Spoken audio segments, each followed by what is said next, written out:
Hi guys, welcome back to my YouTube channel. ಇನ್ನೂ ಯಾರು ನಮ್ಮ ಚಾನಲ್ನ ಸಬ್ಸ್ಕ್ರೈಬ್ ಮಾಡ್ಕೊಂಡೆ ನೋಡ್ತಾ ಇದ್ದೀರೋ ದಯವಿಟ್ಟು ಈ ಕೂಡಲೇ ಸಬ್ಸ್ಕ್ರೈಬ್ ಮಾಡ್ಕೊಳ್ಳಿ. ಹಾಗೆ ಪಕ್ಕದಲ್ಲೇ ಕಾಣಿಸ್ತಿರೋ ಬೆಲ್ಲೈಕನ್ನ ಪ್ರೆಸ್ ಮಾಡಿ.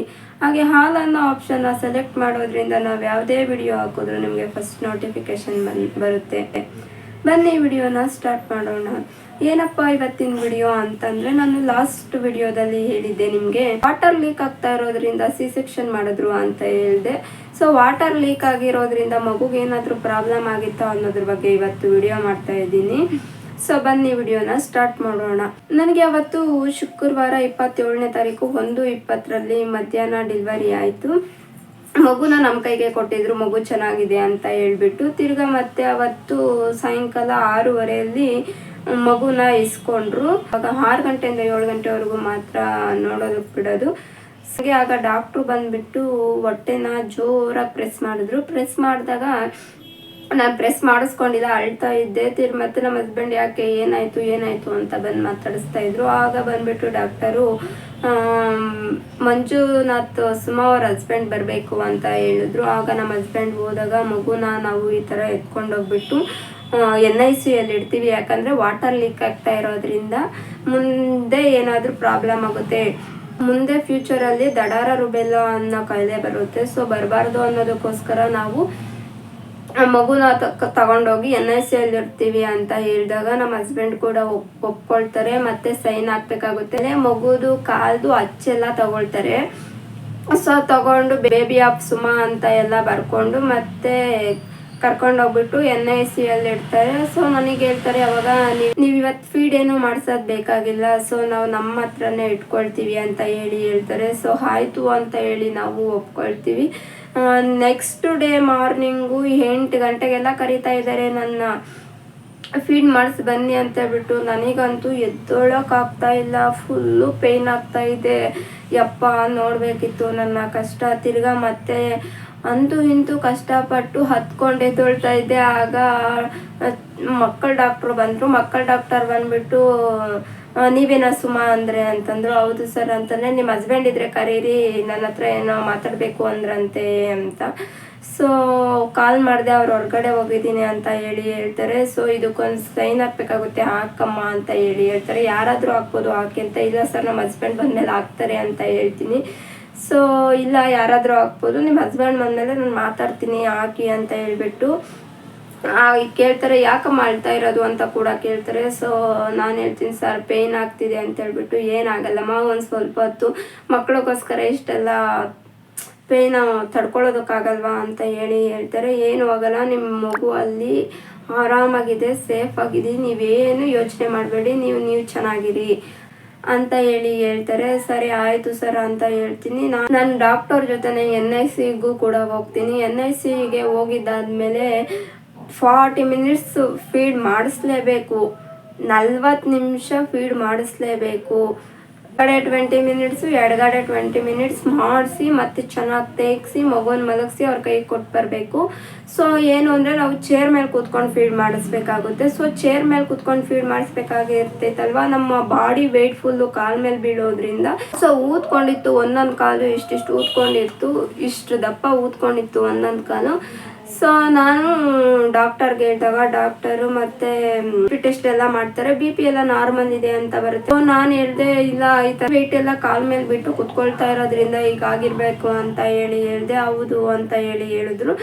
ಸೊ ಹಾಗೆ ನೈಟ್ ಎಲ್ಲ ಹೋಗ್ಬೇಕಾಗಿತ್ತು, ಬರಬೇಕಾಗಿತ್ತು. 2 ಅವರ್ಸ್ಗೆ ಒಂದೊಂದ್ಸಲಿ ಹೋಗಿ ಫೀಡ್ ಮಾಡಿಸ್ಬೇಕು, ಬರಬೇಕಾಗಿತ್ತು. ಸೊ ಅದರಿಂದ ನನಗೆ ಕಾಲು ತುಂಬ ಊದ್ಕೊಂಡ್ಬಿಟ್ಟಿತ್ತು. ಶುಕ್ರವಾರ ಇಟ್ಕೊಂಡಿರ್ತಾರೆ. ಮತ್ತೆ ನಾವು ಸೋಮವಾರ ಡಾಕ್ಟರ್ ಹತ್ರ ಕೌನ್ಸಲಿಂಗ್ ಇರುತ್ತೆ. ಕೌನ್ಸಲಿಂಗ್ ಹೋದಾಗ ನಾನು ಹತ್ಕೊಂಡು ಹೇಳ್ತೀನಿ, ಸರ್ ಇಲ್ಲ ಬೇಬಿನ ಕೊಟ್ಬಿಡಿ ನನಗೆ ಅಂತ ಹೇಳ್ತೀನಿ. ಯಾಕಪ್ಪ ಏನಾಯಿತು ಅಂತ ಡಾಕ್ಟರ್ ಕೇಳ್ತಾರೆ. ಸರ್ ನೋಡಿ, ನನಗೆ ಕಾಲೆಲ್ಲ ಊದ್ಕೊಬಿಟ್ಟಿದೆ ಸರ್, ನಾನು ಕೂತ್ಕೊಂಡು ಫೀಡಿಂಗ್ ಮಾಡಿಸಿ ಅಂತ ಹೇಳಿದಾಗ, ಹೌದು ಕೂತ್ಕೊಂಡೇ ಫೀಡ್ ಮಾಡಿಸ್ಬೇಕು, ಮಲ್ಕೊಂಡು ಫೀಡ್ ಮಾಡಿಸ್ಬಾರ್ದು ಅಂತ ಹೇಳ್ತಾರೆ. ಸರ್ ಇಲ್ಲಿ ಬಾಡಿ ವೆಯ್ಟ್ ಎಲ್ಲ ಚೇರ್ ಮೇಲೆ ಕೂತ್ಕೊಂಡು ಫೀಡ್ ಮಾಡಿಸೋದ್ರಿಂದ ಈ ಥರ ಆಗಿದೆ ಅನಿಸುತ್ತೆ. ಸೊ ಅಲ್ಲಾದರೆ ಬೆಡ್ ಮೇಲೆ ಕುತ್ಕೊಂಡು ಕೊಡಿಸೋದ್ರಿಂದ ಈ ಥರ ಆಗಲ್ಲ ಅಂತ ನನಗೆ ಅನಿಸುತ್ತೆ ಸರ್ ಅಂತ ಹೇಳಿದಾಗ, ಮತ್ತು ಡಾಕ್ಟರ್ ಕೂಡ ನೋಡಿ ಇಷ್ಟೊಂದು ಊದ್ಕೊಂಡಿದ್ಯಾ ಅಂತ ಹೇಳ್ತಾರೆ. ನಾನು ಅಳ್ತಾ ಇರ್ತೀನಿ, ನಮ್ಮ ಹಸ್ಬೆಂಡ್ ಅಳಬೇಡ ಅಂತ ಹೇಳ್ತಾರೆ. ಆಗ ಡಾಕ್ಟರ್ ಕೂಡ ಯಾಕೆ ಅಳ್ತಾ ಇದ್ದೀರಮ್ಮ, ಏನೂ ಆಗಲ್ಲ ಅಂತ ಹೇಳ್ತಾರೆ. ಸೊ ನೋಡಿ, ಈಗ ನಾವು ಕೂಡ ಮಲ್ಕೊಂಡು ಊಟ ಮಾಡೋದಕ್ಕಾಗುತ್ತಾ? ಇಲ್ಲ. ಯಾಕೆ ನಾವು ಮಲ್ಕೊಂಡು ಊಟ ಮಾಡಲ್ಲ ಹೇಳು ಅಂತ ಕೇಳ್ತಾರೆ. ಸರ್, ಅನ್ನಕ್ಕೆ ಬೆಲೆ ಕೊಡಬೇಕು ಅಂತ ನಾನು ಹೇಳ್ತೀನಿ. ಅನ್ನಕ್ಕೆ ಬೆಲೆ ಕೊಡಬೇಕು ಅಂತ ಇನ್ನೊಂದೇನಕ್ಕೆ ಅಂತಂದರೆ, ನಾವು ಮಲ್ಕೊಂಡು ಊಟ ಮಾಡೋದ್ರಿಂದ ಅನ್ನನಾಳದಲ್ಲಿ ಹೋಗೋಲ್ಲ, ಮತ್ತು ಏನಾದರೂ ನೆತ್ತಿಗೆ ಏರ್ಬೋದು, ಏನಾದರೂ ಪ್ರಾಬ್ಲಮ್ ಆಗ್ಬೋದು ಅಂತ ತಾನೇ ನಾವು ಕುತ್ಕೊಂಡು ಊಟ ಮಾಡ್ತೀವಿ. ಸೊ ಮಗುವು ಕೂಡ ಕುತ್ಕೊಂಡೇ ಫೀಡ್ ಮಾಡಿಸ್ಬೇಕು ಅಂತ ಹೇಳ್ತಾರೆ. ಖಂಡಿತ ಸರ್, ನಾನು ಕುತ್ಕೊಂಡೇ ಫೀಡ್ ಮಾಡಿಸ್ತೀನಿ, ಬಟ್ ನನಗೆ ಕೊಡಿ ವಾರ್ಡ್ಗೆ ಅಂತ ಹೇಳ್ತೀನಿ. ಖಂಡಿತ ಕೊಡ್ತೀವಮ್ಮ, ನಿಮ್ಮ ಮಗುಗೇನು ಪ್ರಾಬ್ಲಮ್ ಇಲ್ಲ. ಸೊ ಅಬ್ಸರ್ವೇಷನಲ್ಲಿ ಇಟ್ಟಿದ್ವಿ, ಏನೂ ಆಗಿಲ್ಲ ಅಂತ ಹೇಳ್ತಾರೆ.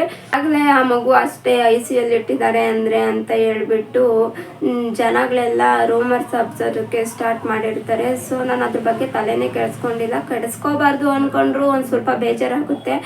ಸೊ ಮತ್ತು ಏನು NICUನೇ ಬೇರೆ ICUನೇ ಬೇರೆ, ನಮ್ಮಲ್ಲಿ ICUಗೂ NICUಗೂ ವ್ಯತ್ಯಾಸನೇ ಗೊತ್ತಿಲ್ಲ. ಸೊ ಮಾತಾಡಿದ್ರೆ ಮಾತಾಡಲಿ ಬಿಡು ಅಂತ ಹೇಳಿ ನಾನೇನು ತಲೆ ಕೆಡಿಸ್ಕೊಳ್ತಾ ಇರಲಿಲ್ಲ. ನಾನು ತಲೆ ಕೆಡಿಸ್ಕೊಳ್ತಾ ಇದ್ದಿದ್ದು ಏನಕ್ಕಪ್ಪ ಅಂತಂದರೆ, ನನ್ನ ಕಾಲೆಲ್ಲ ಊದ್ಕೊಂಡಿತ್ತಲ್ವ. ಸೊ ಹೋಗಿ ಫೀಡ್ ಮಾಡಿಸಿ ಬರೋದಕ್ಕಾಗಲ್ಲ ಅಂತೇಳ್ಬಿಟ್ಟು ನನಗೇನು ಅಂತಂದರೆ ಒಂದು ಭಯ. ನಾನು ಊಟ ಆದಮೇಲೆ ಕೂಡ ವಾಕ್ ಮಾಡ್ತಾಯಿದ್ದೆ, ಮಾರ್ನಿಂಗ್ ಟಿಫನ್ ಆದಮೇಲೆ ಕೂಡ ವಾಕ್ ಮಾಡ್ತಾಯಿದ್ದೆ, ಈವ್ನಿಂಗ್ ಕೂಡ ವಾಕ್ ಮಾಡ್ತಾಯಿದ್ದೆ. ಆದರೂ ನನಗೆ ಕಾಲು ಉತ್ಕೊಂಡಿತ್ತಲ್ವ. ಸೊ ಬಾಡಿ ವೆಯ್ಟ್ ಎಲ್ಲ ಕಾಲ ಮೇಲೆ ಬಿಟ್ಟು ಕುತ್ಕೊಳ್ಳೋದ್ರಿಂದ ನನಗೆ ಹೀಗಾಗಿದೆ ಅಂತೇಳ್ಬಿಟ್ಟು ನಾನು ತಲೆ ಕೆಡಿಸ್ಕೊಳ್ತಾ ಇದ್ದೆ ಅಷ್ಟೇ.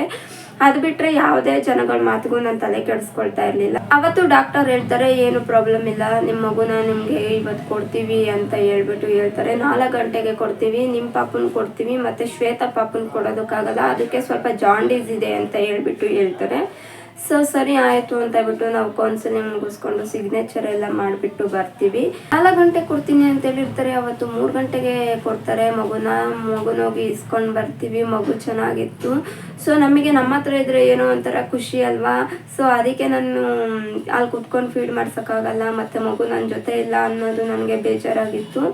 ನಮ್ಮ ಹಸ್ಬೆಂಡ್ ಕೂಡ ಒಳಗಡೆ ಬಿಡ್ತಾ ಇರಲಿಲ್ಲ. ಸೊ ನನ್ನ ಜೊತೆ ನಮ್ಮ ಹಸ್ಬೆಂಡು ಇಲ್ಲ, ಮತ್ತು ನನ್ನ ಪಾಪನೂ ಇಲ್ಲ ಅನ್ನೋದು ಒಂದು ಬೇಜಾರಲ್ಲಿರ್ತಿದ್ದೆ ನಾನು. ಸೊ ಮತ್ತೆ ಪಾಪುನ ಕೊಡ್ತಾರೆ. ಅವತ್ತು ಪಾಪುನ ಕೊಟ್ಟು ಆದಮೇಲೆ ನನಗೆ ಕಾಲು ಊತ ಸಮೇತ ಇಳೀತು. ನನಗೆ ಅವತ್ತು ಒಂದೇ ನೈಟ್ ಮತ್ತೆ ಮಂಗಳವಾರ ಮಾರ್ನಿಂಗ್ ಅಷ್ಟೊತ್ತಿಗೆ ನನಗೆ ಊತ ಇರಲಿಲ್ಲ. ಆಗ ನನಗೆ ಫುಲ್ ಕನ್ಫರ್ಮ್ ಆಗಿದೆ ಏನಂತ ಅಂದರೆ, ಸೊ ನಾನು ಅಲ್ಲಿ ಕುತ್ಕೊಂಡು ಕುಡಿಸ್ತಾ ಇರೋದ್ರಿಂದನೇ ನನಗೆ ಕಾಲು ಊದ್ಕೊಂಡಿದೆ ಅಂತೇಳ್ಬಿಟ್ಟು ಅವತ್ತು ಫೈನಲಿ ಕನ್ಫರ್ಮ್ ಆಗುತ್ತೆ. ಸೊ ಮಗುಗೇನೂ ಆಗಿಲ್ಲ ಅಂತೇಳ್ಬಿಟ್ಟು ಮಗುನ ಕೊಡ್ತಾರೆ. ಸೊ ಅವತ್ತಿಂದ ವಾರ್ಡಲ್ಲೇ ಸೋಮವಾರ ಮತ್ತು ಮಂಗಳವಾರ ವಾರ್ಡಲ್ಲಿ ಇರ್ತೀವಿ. ತಿರ್ಗಾ ಮತ್ತೆ ಬುಧವಾರ ಡಿಸ್ಚಾರ್ಜ್ ಆಗುತ್ತೆ, ಮನೆಗೆ ಬರ್ತೀವಿ. ಸೊ 3 ದಿನ ಆದಮೇಲೆ ಮತ್ತೆ ಬರಬೇಕು ಅಂತ ಹೇಳಿರ್ತಾರೆ. ಸೊ ಮತ್ತೆ ಕರ್ಕೊಂಡು ಹೋಗ್ತೀವಿ. ಬೇಬಿ ವೆಯ್ಟ್ ಎಲ್ಲ ಇನ್ಕ್ರೀಸ್ ಆಗಿದೆ, ಮಗುಗೇನು ಪ್ರಾಬ್ಲಮ್ ಇಲ್ಲ, ಚೆನ್ನಾಗಿದೆ. 1.5 ತಿಂಗಳಿಗೆ ಇಂಜೆಕ್ಷನ್ ಮಾಡಿಸ್ಬೇಕು, ಖಂಡಿತ ಕರ್ಕೊಬಂದು ಇಂಜೆಕ್ಷನ್ ಹಾಕ್ಸಿ ಅಂತ ಹೇಳ್ತಾರೆ. ಆಯಿತು ಸರ್ ಅಂತ ಹೇಳ್ಬಿಟ್ಟು ಕರ್ಕೊಂಡು ಬರ್ತೀವಿ. ಸೊ ಮಗು ಚೆನ್ನಾಗಿದೆ ಅಂತ ಹೇಳಿದ್ರಲ್ಲ, ಅದಕ್ಕಿಂತ ಖುಷಿ ಇನ್ನೇನು ಬೇಕಲ್ವಾ. ಸೊ ಈಗಲೂ ಕೂಡ ಚೆನ್ನಾಗಿದ್ದಾಳೆ. ದೇವರು ನಮ್ಮನ್ನು ಚೆನ್ನಾಗೇ ಇಟ್ಟಿದ್ದಾನೆ. ಮಗುಗೆ ಇದೇ ಥರ ಚೆನ್ನಾಗಿಟ್ಟಿರಲಿ ಅಂತ ಕೇಳ್ಕೊಳ್ತೀನಿ. ಸೊ ಇದಾಗಿತ್ತು ಇವತ್ತಿನ ವಿಡಿಯೋ. ಈ ವಿಡಿಯೋ ಎಲ್ರಿಗೂ ಇಷ್ಟ ಆಗಿದೆ, ಲೈಕ್ ಮಾಡಿ, ಶೇರ್ ಮಾಡಿ, ಕಮೆಂಟ್ ಮಾಡಿ. Thank you for watching. Love you all. Bye.